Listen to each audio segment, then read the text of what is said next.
completely changed the game from what we know as this preseason, especially with having a new coach that just moved in from out of the state. Wasn't able to come in with all the girls and hit the ground running like I wanted.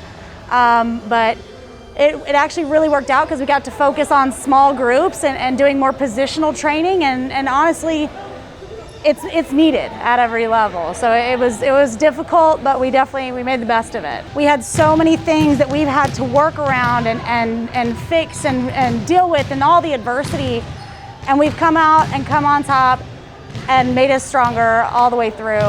But it's been a challenge to say the least. And I, of course, as a new coach, you want to come in and hit the ground running and start your program and start all the new stuff. And we didn't get to do it that way, And so we've just been working and slowly, trying to figure out how we can best incorporate what we want to do as a coaching staff, and then how to make that work with all the changing guidelines every day, because every day there's something new. So.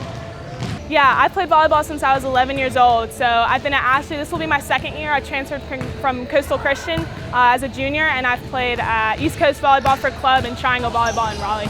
So obviously, since I was little, I knew that I was going to have that last year of high school ball, and it's definitely been exciting, wanting to have this season.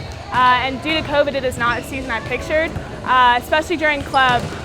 It definitely gave me a chance to look at my life and kind of gain some perspective. Since I've played for so long, I haven't really taken a break in 7 years. So this has definitely been a time for me to work out, condition, find other interests, and really focus on my schoolwork.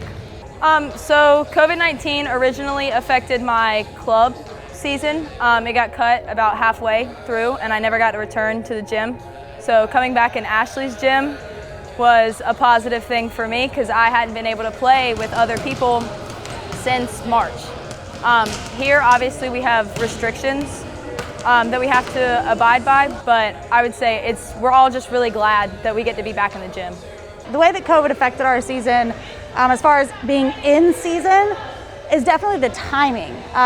We have probably one of the most difficult things we've had to deal with as far as club interfering with high school, and that's been huge. And a lot of our girls travel to and from Raleigh and things like that, so our season would normally be over right around or coming up to being over, and we're just starting and club's just starting, so these girls are hitting 2 to 3 practices a day and traveling, and so that's probably been one of the biggest things that COVID's impacted us on. This is probably the best year for them to learn this now before, with my seniors going to college, is this time management, and how to break up my schedule, because they do have so much going on with different practices now. So it's not really a commitment issue, it's more of how to organize it, how to organize it all on their plate, which is perfect for college because they're gonna have so much on their plates coming up. I've wanted to play college ball since I pretty much touched a volleyball, and luckily I'm really blessed and am able to continue my career at Belmont Abbey College just outside of Charlotte. But it definitely was a struggle and not as easy as I thought it was going to be, this recruitment process. Like I said earlier, recruitment for volleyball starts usually when you start high school. So 15th year in club, you should start reaching out, looking at colleges. 16th year, you're contacting them, and 17th year, they really need to come watch. Because of COVID, our season cut in half, a lot of coaches that I've been talking to for a couple years weren't able to come watch me play, therefore couldn't recruit me. So I definitely had to kind of expand my options and look out and see what other schools there are. And I was fortunate to be able to go and visit Belmont Abbey and really fell in love with the campus and be able to commit to there back in July. I like to not look at life as having challenges but having opportunities, so I think COVID has been an opportunity for me to really appreciate what I have and appreciate the sport that I am able to play on a daily basis. And I think it shows my determination and persistence to be able to still play at the college level along with my teammates Karsten, Grace, Jasmine, and Malia, being able to still get recruited and still get committed. I think it shows a lot of hard work and determination. So I'm verbally committed to Lafayette College. I signed on Wednesday. So next season I will be playing in Pennsylvania. Luckily, I got a lot of my recruiting prior to COVID.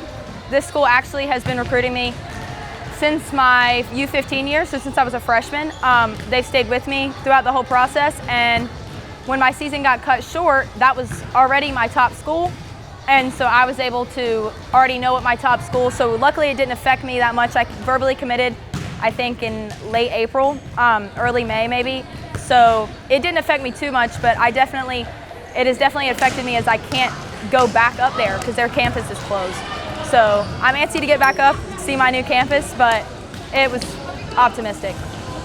I know the coaching staff and I and these girls are ready to play. It's very daunting to practice and practice and practice and not start to see that reward in numbers and in games.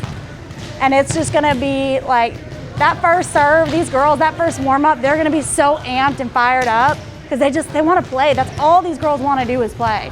And granted, they love practice, however, you know, they wanna compete and they're hungry for it.